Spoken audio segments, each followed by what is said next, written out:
જય માતાજી મિત્રો, પુષ્પાની રસોઈમાં તમારું સ્વાગત છે। આજે આપણે પ્રસાદ માટે મીઠી બુંદી બનાવવાની છે। તેના માટે 250 ગ્રામ જેટલો મેં ચણાનો લોટ લઈ લીધો છે। આજે આપણે ઝારાનો ઉપયોગ કર્યા વગર આપણે એકદમ નવી ટ્રીક સાથે બુંદી બનાવીશું। 250 ગ્રામ જેટલો મેં ચણાનો લોટ લીધો છે ચારીને, ને તેમાં અડધો કપ જેટલું પાણી લઈશું। જેટલો લોટ લીધો છે તેનાથી અડધું પાણી લેવાનું છે। જરૂર લાગે તો આપણે એડ કરીશું, પણ મારે અડધો કપમાં જ પાણી થઈ ગયું છે। ઉપર 2 થી 3 ચમચી જેટલું જ પાણીની જરૂર પડી છે।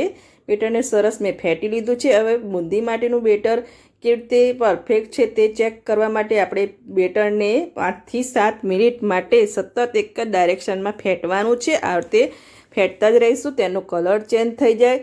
આ રીતે કરવાથી તમારી બુંદી એકદમ ગોળ અને સોફ્ટ બનશે। હજુ 1-2 ચમચી જેટલું પાણી એડ કરીશું। અડધા કપ ઉપર આપણે 2 થી 3 ચમચી જેટલું પાણી, જો એકદમ કલર ચેન્જ થઈ ગયો છે, લાઇટ થઈ ગયો છે, એટલું ફેટી લેવાનું છે। હવે આપણે બેકિંગ સોડા લેવાનો છે, તે પણ આપણે 1 કપમાં આપણે 1 ચૂટકી જ નાખવાનો છે, વધારે લેવાનો નથી। એ ખાસ ખ્યાલ રાખવાનો છે।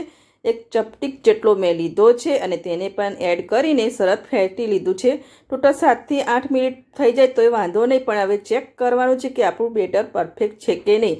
આ રીતે અંદર નાખ્યું તો બેટર આપણું નીચે તળિયે બેસી ગયું પાણીમાં, એટલે હજુ પણ ફેટવાનું છે। જ્યાં સુધી બેટર પાણીમાં નાખીએ અને ઉપર તરે નહીં ત્યાં સુધી બેટરને આપણે ફેટતા રહેવાનું છે। હવે એડ કરીશું, જો હવે સરસ ઉપર આવી ગયું છે, જો એડ કર્યું તરત જ ઉપર તરવા માંડ્યું, એટલે આપણું બુંદીનું બેટર પરફેક્ટ થઈ ગયું છે। ફેટીને રેડી કરી દીધું છે। જો આ રીતે ચેક કરી લેવાનું છે કે ચમચામાંથી એકદમ ડ્રોપ પડે એવું બેટર બનાવવાનું છે, અને 5 થી 7 મિનિટ ફેટશો એટલે સરસ તમારું બેટર બની જશે। તેને ઢાંકીને 5 મિનિટ માટે સાઈડમાં મૂકીશું। ત્યાં સુધી આપણે ચાસણી એડ કરવાની છે। તેના માટે તપેલીમાં 1.5 કપ જેટલી મેં ખાંડ લઈ લીધી છે। 1 કપ બેસન લીધો હોય તો 1.5 કપ આપણે ખાંડ લેવાની છે, અને 1 કપ જેટલું પાણી લેવાનું છે। આ કોઈ તારની ચાસણી નથી બનાવવાની, આપણે હલકી ચીપચીપી થાય તેવી ચાસણી બનાવવાની છે। પહેલાં ખાંડને ઉગાડી લઈશું અને પછી 1 થી 2 ઉભરા આવવા દઈશું। ઇલાયચીના દાણા લઈ લીધા છે અને કેસર લઈ લઈશું। તમારે કલર એડ કરવો હોય તો આ સ્ટેજ ઉપર તમારે કલર એડ કરી દેવાનો, પણ મેં કલર વગર બનાવી છે, ખાલી બેટરમાં જ કલર એડ કર્યું છે। બેટર થઈ ગયું છે। હવે તેને આપણે 2 કલરની બનાવવાની છે બુંદી। તેના માટે 2 બાઉલમાં આપણે થોડું થોડું બેટર લઈ લઈશું।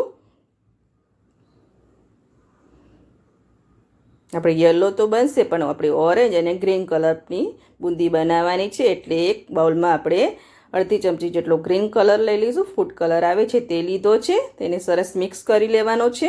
હજુ પણ જરૂર લાગશે, થોડું એડ કરીશું। ગ્રીન કલરથી સલાક એડ કરીને સરસ ફેટી લીધું છે લોટને, જો એકદમ ગ્રીન કલર થઈ ગયો છે। બીજા બોલમાં આપણે ઓરેન્જ કલર લઈ લઈશું, ઓરેન્જ ફૂડ કલર એડ કરીને સરસ મિક્સ કરી લઈશું। થઈ ગયું છે આપણું બુંદીનું બેટર રેડી બનાવી દીધું છે। જો આવો ઓરેન્જ કલર થઈ ગયો છે, અને ચાસણી પણ ચેક કરી લઈશું હલકી ચીપચીપી થઈ ગઈ છે કે નહીં। ખાંડ ઓગળી ગઈ છે ને 2 થી 3 ઉભરા સરસ આવી ગયા છે, જો ચીપચીપી થઈ ગઈ છે। આમ ચીકણી લાગે, હાથમાં લઈએ તો આપણે તેલ હોય તેવું લાગે તેવી ચીકણી કરી લેવાની છે, જાણે હાથમાં તેલ લગાવ્યું હોય તેવું થઈ ગયું છે। હવે તેને ગેસની આંચ બંધ કરીને સાઈડમાં ઠંડી થવા દઈશું।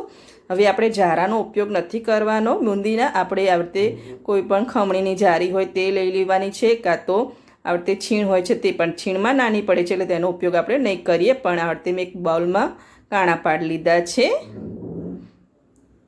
તેલ ગરમ કરવા મૂકી દીધું છે। ચેક કરી લઈશું, જો બેટર એડ કરીને તરત જ ઉપર આવી જાય એવું તેલ ગરમ જોઈએ છે બુંદી માટે, મીઠી બુંદી માટે, એટલે ગેસની આંચ ફાસ્ટ રાખીશું। અને આપણે આ રીતે જારી લઈ લઈશું, તે આપણે 7 થી 8 ઇંચ ઊંચું રાખવાનું છે, તેનો ખાસ ખ્યાલ રાખવાનો, તો જ તમારી બુંદી એકદમ ગોળ ગોળ દાણેદાર પડશે। બેટર લઈ લીધું છે અને આપણે બુંદી પાડવા માંડી છે। જો જરા પણ એકબીજાને ચીપકશે નહીં, અને છૂટી છૂટી અને ગોળ ગોળ આપણી બુંદી બનશે। થોડી ઊંચાઈ રાખવાની છે તો જ તમારી બુંદી પરફેક્ટ બનશે। આંચ ફાસ્ટ રાખીશું અને ઝારાના મદદથી ઉલટપુલટ કરી લઈશું અને બે સાઈડ સરસ ક્રિસ્પી થઈ જાય. 3 થી 4 મિનિટમાં બુંદી બનીને રેડી થઈ જાય છે. આવતી 1-2 વાર ઝારાની મદદથી ફેરવીને તેને કાઢી લેવાનું છે. એકદમ ક્રિસ્પી બની ગઈ છે. બબલ્સ ઓછા થાય એટલે બહાર લઈ લેવાની છે. પહેલી આપણે યલો કલરની બેસનવાળી છે તે જ બનાવી છે. હવે ગ્રીન કલર લઈ લઈશું. ગ્રીન અને ઓરેન્જનું વાળું બેટર લઈ લીધું છે. હવે આ વખતે મેં બાઉલમાં બનાવી છે. બાઉલમાં મેં મોટા સોયા વડે કાણા પાડીને હોલ પાડી દીધા હતા. તેનો મેં સ્ટેન્ડ બનાવ્યું છે. જો ને થોડી ઊંચાઈએ રાખવાનું છે. ઉલટપુલટ કરી લઈશું. બબલ્સ ઓછા થાય અને એકદમ ક્રિસ્પી થાય એટલે બહાર લઈ લેવાની છે. બહાર લઈ લીધી છે. હવે ગ્રીન કલર લઈ લઈશું. તેને આપણે ડીશમાં કરી છે. આવતી કાણાવાળી ડીશ હોય તેમાં કરવાની છે. ઊંચાઈનો ખાસ ખ્યાલ રાખવાનો છે. તમારે 7 થી 8 ઇંચ ઊંચું રાખવાનો છે. હાથ નજીક રાખશો તો તમારે બુંદી પાડતી વખતે તેલ ઉડશે તો તમારે હાથ ઉપર દજાવશે. એટલે થોડું ઊંચું રાખજો. જેટલું ઊંચું રાખશો એટલી તમારી બુંદી સરસ ગોળ પડશે. અને સ્ટેન્ડમાં બેટર એડ કરીને ખાલી ફેરવવાનું છે. સ્ટેન્ડને ઊંચા નીચે નથી કરવાનું, એક જ ધાર્યું રાખવાનું છે. બુંદી પડી ગઈ છે. તેને પણ ઉલટપુલટ કરી લઈશું અને ક્રિસ્પી કરી લઈશું. ફટાફટ બની જાય છે પ્રસાદ માટે ઘરે જ બનાવેલી બુંદી. જો થઈ ગઈ છે. આવી રીતે આપણે બધી બુંદી બનાવી દઈશું. અને ચાસણી પણ આપણી ઠંડી થઈ ગઈ છે. હલકી ઠંડી કરવાની છે, એકદમ ઠંડી નથી કરી દેવાની. જો એકદમ ઠંડી થઈ જાય તો તમારે તેને સહેજ ગરમ કરી લેવાની. ચાસણીમાં આપણે બુંદી મિક્સ કરી લીધી છે. 2 કલરની યલો કલર સાથે તેને મિક્સ કરી દીધી છે અને તેને આપણે ચાસણીમાં એડ કરી દીધી છે. થોડું મિક્સ કરી લઈશું. અત્યારે થોડું તમને લિક્વિડ પડતું લાગશે, પણ જેમ જેમ ચાસણી ચૂસી લેશે બુંદી તેમ તેમ બુંદી એકદમ સોફ્ટ થઈ જશે અને ચાસણી ભરાઈ જશે. હવે તેને ઢાંકીને 3 થી 4 કલાક માટે મૂકી દઈશું, જેથી બુંદી સરસ ચાસણી ચૂસી લે.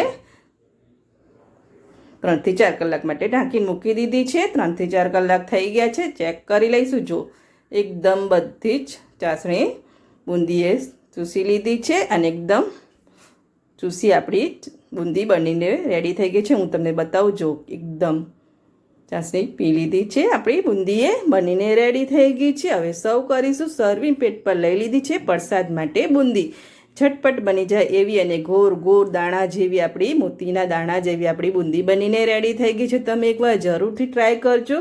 અને જો તમને મને આ પ્રસાદની બુંદીની રેસીપી ગમતી હોય તો મારા વિડીયોને લાઇક કરજો, સબસ્ક્રાઈબ કરજો અને બેલ આઇકન જરૂરથી દબાવજો. ફટાફટ